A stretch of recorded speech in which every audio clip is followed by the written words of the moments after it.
बिस्मिल्लाहिर रहमानिर रहीम।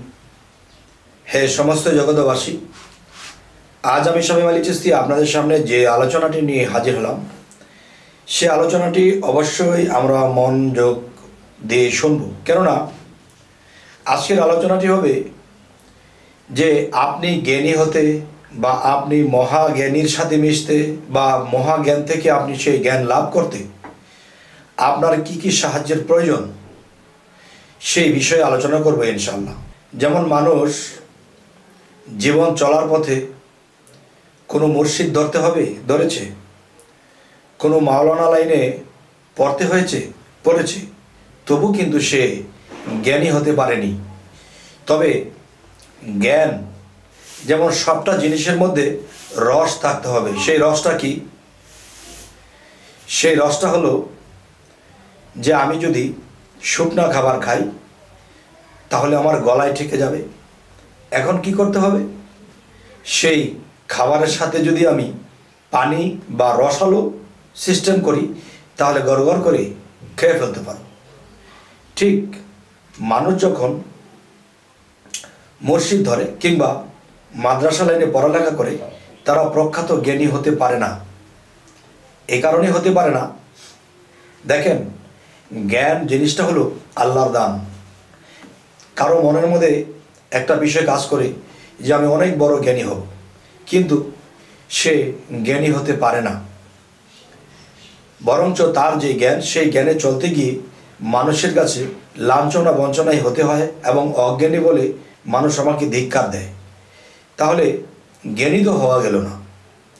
তাহলে আমি বলবো অবশ্যই একজন কামেল মুর্শিদ ধরতে হবে। ধরার পর কি করতে হবে?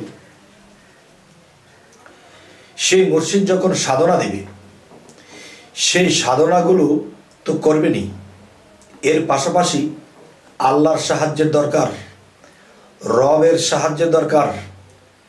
ইয়া আলিমও, যে এলেম, আল্লাহ তাআলার এলেম আমার মধ্যে জ্ঞান অর্জন করিতে হলে সেই আলেমও যিনি, তাকেও আমাকে স্মরণ করতে হবে। দেখেন, আলেম অর্থ জ্ঞানী, এলেম অর্থ জ্ঞান, এলেম অর্থ জ্ঞান, আলেম অর্থ জ্ঞানী। তাহলে এই পৃথিবীতে আমরা যাদেরকে জ্ঞানী বলে জানি তারা কি আসলে জ্ঞানী? আসলে জ্ঞানী কাকে বলে? আজকে কোন জ্ঞানের কথা আপনাদের সাথে আলাপ করব। সেই জ্ঞানটি হলো, একটা হলো বাহ্যিক জ্ঞান, আর একটা হলো কি এলমে লাদনী কিংবা আল্লাহত্ব জ্ঞান, আল্লাহর সাথে হট কানেকশনের জ্ঞান। যে দেখেন, আল্লাহর সাথে হট কানেকশনের জ্ঞান সেটি কীরকম? দেখেন, যে কোনো মানুষের উপরে জিনে ভর করেছে এবং সেই জিনটি যদি লালিত পালিত করা পোষা জিন হয়ে থাকে তাহলে সেই জিন তাদেরকে কোনো খবর এনে দিতে পারবে। সেটা কি, পিছনে কি হয়েছিল, কিভাবে কি হয়েছিল, হয়তো কিছু খবর সে পিছনেরটা এনে দিতে পারবে, সামনে কি হবে এটা কিন্তু বলতে পারবে না। তাহলে হার্ট কানেকশনের জ্ঞান বলি, এলমেল আদনের জ্ঞান বলি। তাহলে সেই জ্ঞানগুলো লাভ করতে হলে মুর্শিদের দেওয়া সাধনাগুলো করতে হবে। আচ্ছা, সেই সাধনাগুলো করলে কি হবে? আপনার ভিতরটা পরিষ্কার হবে এবং আপনি আল্লাহর দিকে রওনা দিবেন। কিন্তু আল্লাহত্বক যে জ্ঞান, সেই জ্ঞানটা কিন্তু আপনার মধ্যে এখনো প্রবেশ করেনি। তাহলে এর জন্য কি করতে হবে?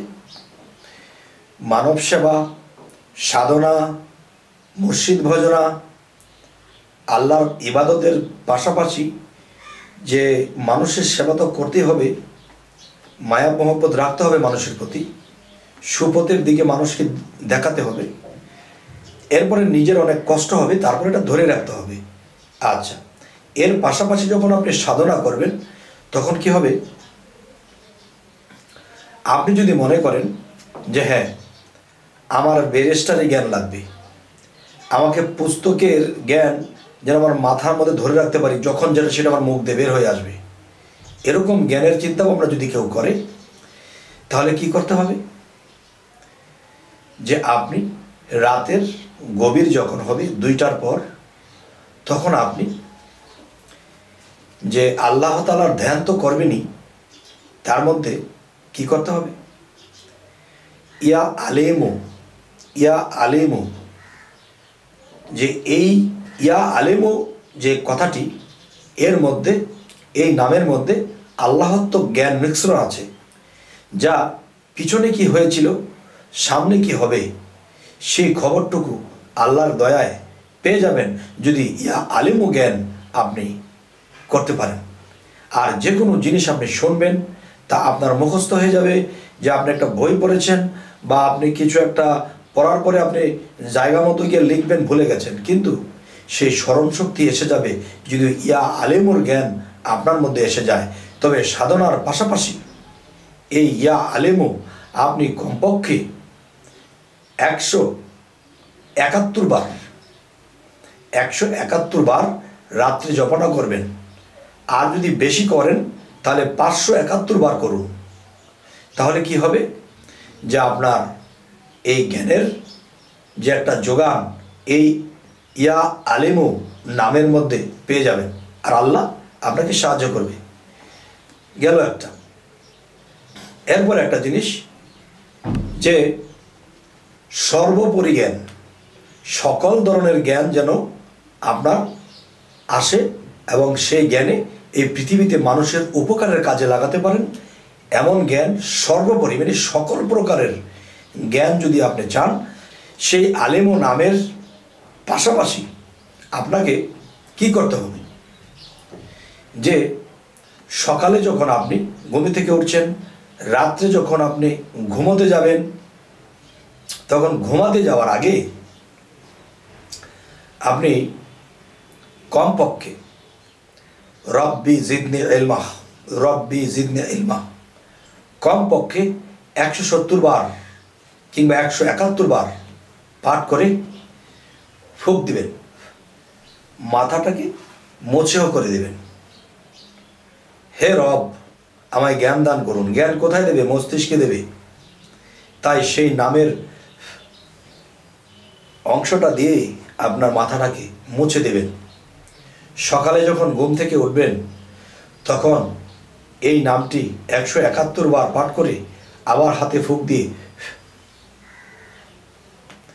সর্বোপরি জ্ঞান আপনার হবে।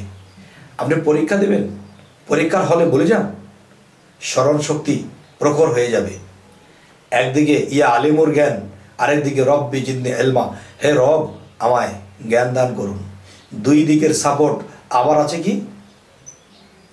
মুর্শিদের দেওয়া সাধনা। তাহলে হয়ে যাবেন অনেক বড় জ্ঞানী। অবশ্যই আল্লাহ কাউকে ঠকায় না। আল্লাহ এই নামের গুণে আপনাকে অনেক বড় জ্ঞানী বানিয়ে দেবে এবং সেই জ্ঞানীকে মানুষ চিরকাল মনে রাখবে যে এই ব্যক্তির এই জ্ঞানে আমার এটা হয়েছে, এই ব্যক্তি এই কথাটা বলেছিল, এটা হয়ে গেছে। বিভিন্ন প্রশংসা মানুষের মধ্যে শুরু হবে এবং আপনি যখন মৃত্যুবরণ করবেন, মৃত্যুর পরেও আপনার জন্য কাঁদবে। এই পৃথিবীতে কোনো মানুষ যদি আপনাকে স্মরণ করে 2 ফোঁটা চোখের পানি ফেলায়, তখন আল্লাহ বলবে এই লোকের দ্বারা এই মানুষটি জ্ঞান লাভ করেছিল, উপকৃত হয়েছিল, তাই তাকে ভেবে আমার কাছে দোয়া করেছে। তাহলে বলুন, আপনার জীবনে যদি কিছু পাপও থাকে আর জগতের কোনো মানুষ যদি আপনাকে মৃত্যুর পরেও স্মরণ করে 2 ফোঁটা চোখের পানি ফেলায়, আপনি কখনো দোজকবাসী হবেন না। কেননা আপনি মানব সেবা করেছিলেন, সেটা সম্পদ দিয়ে, গায়ে খেটে, জ্ঞান দিয়ে, 3 প্রকারেই মানুষকে সেবা দিয়েছিলেন। আর আল্লাহ কিন্তু মানব সেবায় খুশি। আচ্ছা, তারপরও সেই লোকগুলো দোষী কারা? যারা আল্লাহর ইবাদতে মগ্ন, নামাজে মগ্ন, কিন্তু এতিম অসহায়দেরকে সাহায্য করে না, সহযোগিতা করে না, গলা ধাক্কা দিয়ে তাড়িয়ে দেয়। এই জন্য আল্লাহ বলেছে, দুর্ভোগ সেই ইবাদতকারী, দুর্ভোগ সেই নামাজকারী যারা এতিমের গলা ধাক্কা দিয়ে তাড়িয়ে দেয় এবং অন্ন বস্ত্র দানে উৎসাহ দেয় না। তাই আমি বলবো, পৃথিবীতে বেঁচে থাকতে হলে আল্লাহর ইবাদত সাধনা তো করতেই হবে, কিন্তু এর পাশাপাশি যারা মানব সেবা করতে পারে তাদের জীবন ধন্য হয়ে যাবে। তবে হে সমস্ত জগৎবাসী, আজকের এই আলোচনাগুলো এই জন্যই করলাম, যেমন অনেকে ভাবে যে আমরা চেষ্টা করলেও তো আল্লাহর সেই গভীর জ্ঞান লাভ করতে পারি না, কিন্তু আল্লাহ কিন্তু এই 99 নামের মধ্যে সেই গুণ ক্ষমতা দিয়ে রেখেছে, কিন্তু আমরা কিন্তু সেটা করি না, বুঝি না, অবহেলায় চলি, খেয়াল করি না। অবশ্যই আজকের এই কথাগুলো কেউ যদি মানতে পারে, দেখবেন 41 দিনের ভিতরে আপনার জ্ঞানের প্রখরতা বেড়ে গেছে। কিন্তু এটা ছাড়বেন না, চালিয়ে যাবেন, দেখবেন ইনশাল্লাহ আল্লাহ আপনাকে জ্ঞানের স্তর কত উঁচুতে উঠিয়ে দেয় এই পৃথিবীতে, এই ইতিহাসে, এমনকি আপনার নামটাও থেকে যাবে আল্লাহ যদি সহায় হন। তবে হ্যাঁ, আজকের এই আলোচনা আপনাদের কেমন লাগলো তা জানাবেন, এবং সামনে কি ধরনের আলোচনা চাইছেন সেটাও জানাবেন।